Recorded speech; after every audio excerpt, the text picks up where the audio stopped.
Picture this. You just walked into a room full of people you don't really know. Oh boy, yeah. The classic panic scenario. Right. I mean, maybe it's your first day at a brand new job, or, you're at a neighborhood gathering, or maybe you just moved to a completely new country. Which is terrifying in itself. Exactly. So you walk up to someone, you shake their hand, you tell them your name, and then silence. Just that heavy, awkward silence. Yeah. You're standing there, your mind goes completely blank, and you're thinking, what in the world do I say next? It's a universal panic moment.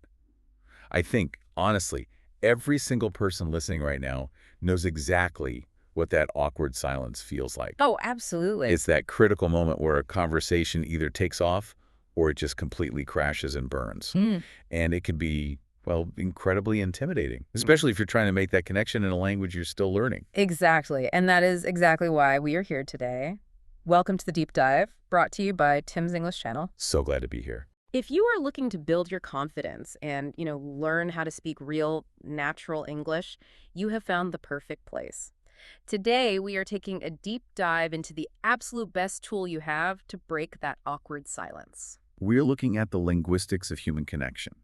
And specifically, our mission today is to master how to introduce and talk about your family in English. And we're going to do it in a way that really respects the learning process, right? Right. We want to help you build real practical confidence. Because this topic is geared toward our English learners, we're going to keep our delivery conversational. Yeah, we'll use clear, simple vocabulary. Exactly. And we'll take our time with the pacing, just so you can really hear the natural rhythm of the language.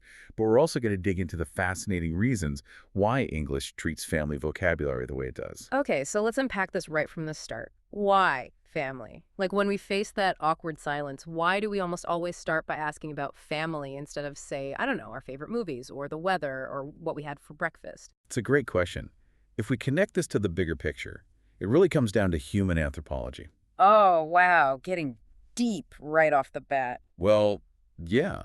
I mean, family provides immediate context about who you are as a person. It's a universal human experience. Right. Like if I ask about your favorite movie and you name a film I've never heard of, well, the conversation kind of hits a wall. The connection just stops. That is so true. But everyone, everywhere in the world, has a family story. Precisely. You instantly build a bridge. You're sharing a little piece of your personal world. And when you invite someone into your personal world, even just a little bit, it signals trust, doesn't it? It really does. That's why having the right English vocabulary for this topic is so crucial. Culturally speaking, talking about family is the absolute fastest way to turn a total stranger into a friend. I love that perspective. So let's get our listeners ready to make some friends. Let's do it. To do this right, we have to start at the center and kind of work our way out. Before you can talk about that huge network of everyone you're related to, you have to start with the foundation. Right, what we call the immediate family. Exactly. Your immediate family usually refers to your core unit. These are the people you live with, or, well, the people you grew up with inside the same house. Let's talk about the core vocabulary here. Uh-huh. Your immediate family includes your parents, your brothers, and your sisters. Let's start with the people who raised you. The technical words are mother and father. But here is where the reality of the language hits. We almost never actually use those words in daily life, do we? We really don't.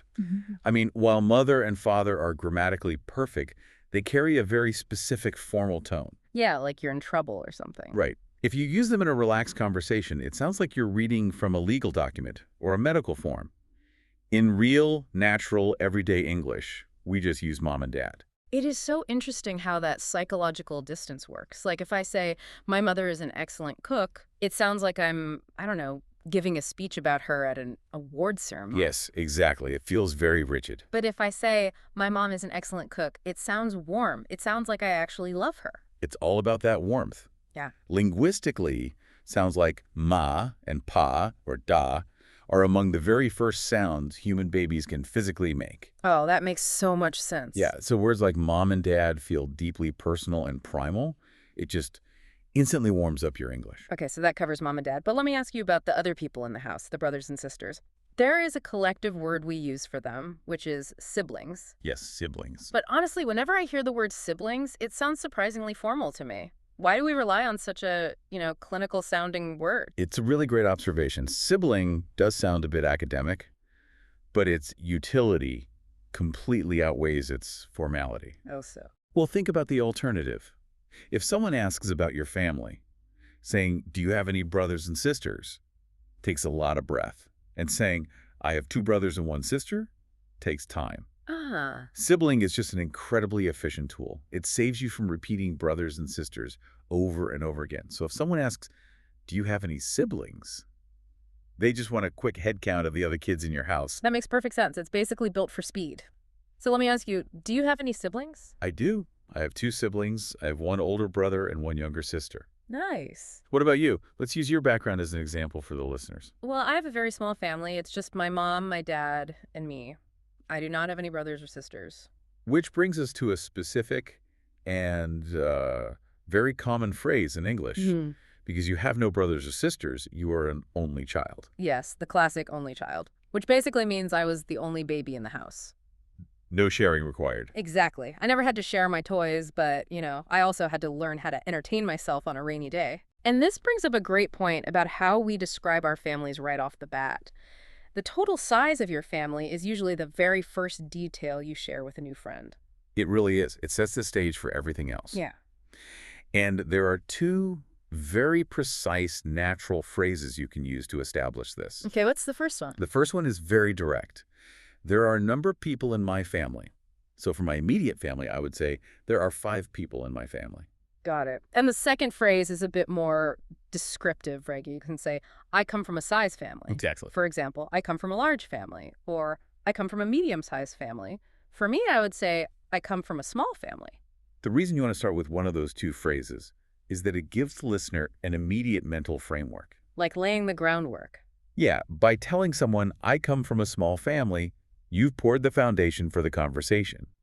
They now know exactly what kind of dynamic to expect. Okay, before we move on to the next layer of the family, I want to point out a major trap that catches a lot of English learners right here in the immediate family section. Oh, this is an important one. It really is. It has to do with talking about your mom and dad together.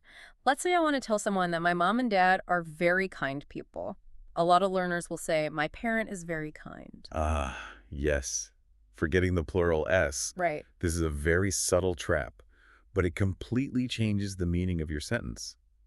In English, the word parent, singular, refers to exactly one person. Just one. Yeah, so if you say, "My parent is kind," the native English speaker listening to you is instantly going to wonder, wait, which one? Your mom or your dad? And why aren't you mentioning the other one? Right. It almost sounds like a mystery. You have to use the plural. You must say parents. Exactly. Adding that tiny S at the end, "my parents are kind," tells the listener that you are talking about both of them together as a united team. It's a small grammatical rule, but it prevents a lot of unconscious confusion for the person listening to you. Okay, so we've built the foundation, we've talked about the people inside our immediate house, and we know to call them our parents of our siblings. Now, the conversation naturally flows outward to the wider network of relatives. Time to add some more branches to this family tree. Yes, this brings us to the extended family. Right. The extended family means all the relatives who live outside of your immediate everyday circle. We're talking about your grandparents, your aunts, your uncles, and your cousins. Let's start at the top with grandparents. Okay. Just like with mom and dad, we have casual, friendly names for them instead of saying grandmother and grandfather. We do. In casual conversation, we almost always say grandma and grandpa. So much easier to say. It really is. And again, it removes that formal academic distance and replaces it with warmth. So saying, "I am going to visit my grandma this weekend," sounds much more natural than "I am visiting my grandmother." Perfect. Next, we drop down a generation to your parents' siblings. So your mother's sister or your father's sister is your aunt, and your mother's brother or your father's brother is your uncle. Now, here is where the English language does something incredibly interesting. Oh. Yeah, when those aunts and uncles have children, those children are your cousins. But what's fascinating about the word cousin is that it is completely gender neutral. This is such a huge relief for anyone learning English. You don't have to worry about masculine or feminine endings. Exactly. In many languages, especially Romance languages, you have a specific word for a male cousin and a totally different word for a female cousin. Right, like primo and prima in Spanish. Exactly. English actually used to have grammatical gender hundreds of years ago, but it shed most of it over time to become more efficient. So the word cousin survived as a blanket term. It's the exact same word whether the child is a boy or a girl. Okay, but let me push back on that for a second. Sure. If I am talking to a friend and I say, I'm going to the movies with my cousin, isn't it confusing for the friend if they don't know if I'm talking about a guy or a girl? Why wouldn't we want to be more specific? It's a totally fair question, but it reveals a core philosophy of spoken English. Context is king, and speed is prioritized over immediate precision. Interesting. If the gender of your cousin is important to the story, you will naturally reveal it in the next sentence by using a pronoun. You would say, I am going to the movies with my cousin. He is buying the tickets. Oh, right. The listener figures it out in 2 seconds. Exactly. The language doesn't force you to declare the gender up front. It makes talking about large groups of relatives so much faster. That is brilliant. It really is built for efficiency. Now, speaking of large groups of relatives, let me teach you a phrase that will make you sound incredibly natural. Let's hear it. When you're talking about your extended family, you can use the phrase on my mom's side or on my dad's side. Oh, that is one of the most useful phrases you can learn. Because family trees are split in half between your two parents, this phrase helps you navigate. Right. When you say on my mom's side, you are talking about the relatives who are connected to you through your mother. You might say, I have 3 aunts and 2 uncles on my mom's side. But here's where it gets a little tricky in real life. If I have a massive family, let's say I have a dozen aunts and uncles and 50 cousins, do I have to list everyone? Please don't. Right. Like, how do native speakers use a phrase like on my mom's side naturally without sounding like they're reading a giant, boring census report? That's the secret. You absolutely do not list everyone. When native speakers use the phrase on my mom's side, they're just trying to give a quick flavor or a general feeling of their family dynamic. Ah, okay. They just want to paint a broad picture. So someone might simply say, I have a really big family on my dad's side, mostly back in Chicago. That's all they need to say. So much better. Yeah, it gives the listener the feeling of the family without overwhelming them with 50 different names and ages. It's about sharing the vibe of the family, not the raw data. I love that. Okay, so knowing the titles of your relatives and uncle, cousin, that's great for the basic structure. Yep. But titles are just labels. To really connect with someone, you need to describe what those people are actually like. Exactly. When we describe our family members in English, we usually rely on 3 main pillars to bring them to life: age, job, and personality. Let's break those down because there is a massive hidden trap in the very first pillar. Let's talk about age. Oh, the age trap. Yes. In English, you just use a simple number. He is 22 or she is 28 years old. But let me stop right there. Because of how grammar works in many other languages, a lot of learners will translate directly and say something like, my brother has 20 years. Yeah. Why is that wrong? This is perhaps the biggest trap for English learners. In many languages, you express age as something you possess. Yeah. You have the years, almost like you have coins in your pocket. Right. It's a physical object. Exactly. But the English language looks at age from a totally different philosophical standpoint. In English, you do not possess your age. You embody your age. It is a state of being. That is such a profound way to look at it. You don't carry the years around in a backpack. You literally are those years. Exactly. Because it is a state of being, you must use the to be verb am, is, or are. You must say, my brother is 20 years old. I am 30. They are 50. So you never have age in English. Never. You are your age. That distinction really changes how you look at the language. Always use am, is, or are for age. Okay, the second pillar of description is their job. Right, and this is pretty straightforward. You use the phrase, my family member is a job, so my dad is an engineer or my mom is a nurse. But we also have 2 special categories for people who are not in the traditional workforce. We do. If you're talking about older folks who have finished their working years and are now resting, you say they are retired, as in, my grandpa is retired. And for the younger ones. For younger family members who are still in school, whether it's elementary school or university, you simply say they are a student. Easy enough. The third pillar is personality. This is where you really bring the person to life. You can use simple, highly effective adjectives, ones like funny, kind, quiet, smart, and busy. If we think about how these 3 pillars work together, it's a lot like an artist painting a portrait. Oh, I like this. How so? Well, the family titles, brother, aunt, cousin, Those are just the black and white sketch on the paper. It's an outline. Okay, I follow. If you just tell me I have a brother, the picture in my mind is mostly blank. But the age, the job, and the personality, those are the colors that fill in the sketch and make it look like a real human being. That is a brilliant metaphor. Titles are the outline, descriptions are the color. Let's look at how we combine these smoothly. Let's do it. If I want to describe my mother, I combine the age, the job, and the personality into a few short sentences. I would say, my mom is 55 years old. She is a bank manager. She is very organized, very smart, and incredibly kind. See how natural that flows? You gave the numbers, you gave the occupation, and then you gave the feeling of who she is as a person. Right. Now the listener feels like they actually know a little bit about her. It's a complete picture. Now, we've covered how to talk about your family when they are not in the room. But what happens when they are in the room? A totally different dynamic. Exactly. Imagine you're walking down the street with your sister. You bump into a coworker. You want to introduce your sister. A lot of people will instinctively say, hello, she is my sister. And that is the final trap we need to navigate today. In English, when a person is physically standing right next to you, we do not use pronouns like he or she to introduce them. We don't? Nope. We use spatial words. You must use the phrase, this is. Hello, this is my sister. Re. Why do we do that? Why does the physical distance matter to the grammar? Because English relies heavily on spatial immediacy to create a shared environment. If you say, she is my sister, it sounds like you are pointing to someone far away across the room. Or like showing a photograph on your phone? Exactly. She creates distance. But the word this brings the person into the immediate shared space of the conversation. Oh, wow. It draws a circle around the three of you. It says, the person right here in this exact spot is my sister. That is fascinating. So she is my sister means she is over there.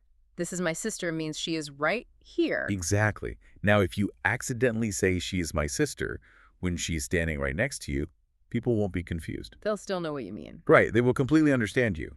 But it will sound slightly unnatural to their ears. By switching to, this is my sister, you instantly sound more fluent and socially comfortable. Small changes, huge results. Okay, we have covered a massive amount of linguistic ground today. Let's bring this all back to the real world. Good idea. We want to remind you that real-life English conversations about family are not long, stressful presentations. They're short, they're friendly, and they're relaxed. You don't need to pull out a chart. You just share a few nice details to build that bridge of connection. Exactly. So let's do a quick role play. If you and I were just coworkers grabbing a coffee in the break room and I asked about your weekend, it might sound something like this. Okay, let's try it. Hey, how was your weekend? Did you do anything fun?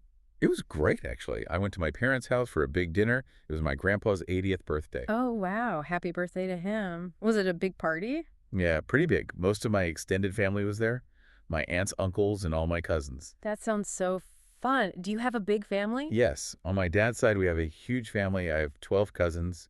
What about you? Do you live near your family? Not really. I come from a small family, and I am an only child. My parents live in another city, but I call them every Sunday. That's really nice that you stay so close to them. And scene. Notice what we just did there. We just had a completely natural, flowing conversation without ever giving a complex family tree. Right. We just bounce simple details back and forth. We seamlessly used the vocabulary we explored today. We used extended family, only child on my dad's side, and parents as a plural, and we kept it super light. It felt very natural. Let's do a really quick review of your new toolkit before we wrap up today's deep dive. Perfect. First, we explored the immediate family, your parents and your siblings, and how the words mom and dad create warmth. Then we moved to the extended family, your grandparents, aunts, uncles, and the incredibly efficient gender-neutral word cousin. We also looked at how to paint a colorful picture of them by describing their age, their jobs, and their personality. Combining those details gives life to the sketch. And finally, we fixed those crucial philosophical grammar traps. Remember, I am 20 years old. Because you embody your age, you do not possess it. And always use, this is my sister, to bring someone into the shared physical space of an introduction. You have all the tools you need now. And to make sure you use them, we want you to participate in our question of the day. Yes. Wherever you are listening to this right now, we want you to answer today's question of the day down in the comments. Who is the funniest person in your family and why? Think about the 3 pillars. Think about their age, their job, and their personality, and write your answer down. We want to see you practicing these new English concepts. We really do love reading your responses. It is truly the best part of putting these deep dives together for you. It really is. And remember, as you practice, please do not be afraid of making mistakes. Making mistakes is exactly how your brain learns the new patterns. Absolutely. Now, before you go, please give this video a big thumbs up if it helped you today. Hit that subscribe button to Tim's English channel and turn on the notification bell so you never miss a new English lesson. And as we say goodbye today, we want to leave you with a final provocative thought to mull over regarding the future of the English language. Ooh, I like this. What is it? Well, we talked a lot today about traditional family trees. But think about how modern relationships are changing. People are living further apart than ever before, spread across different countries and continents. That's very true. And because of this, many people are building what sociologists call chosen families, networks of very close friends who support them, just like traditional blood relatives do. Wow, it really makes you wonder, how do you think the English language might adapt to this in the future? Right. 50 years from now, will we create entirely new, specific words to describe these chosen family members? Words that don't even exist yet. It is fascinating to think about how language is forced to evolve to match the way we actually live. Language is never a finished product. It's always moving, just like we are. That is a beautiful thought to end on. Thank you so much for spending your time with the deep dive on Tim's English channel today. We hope you feel confident, empowered, and ready to introduce your family to the world. Have a wonderful day. Happy learning.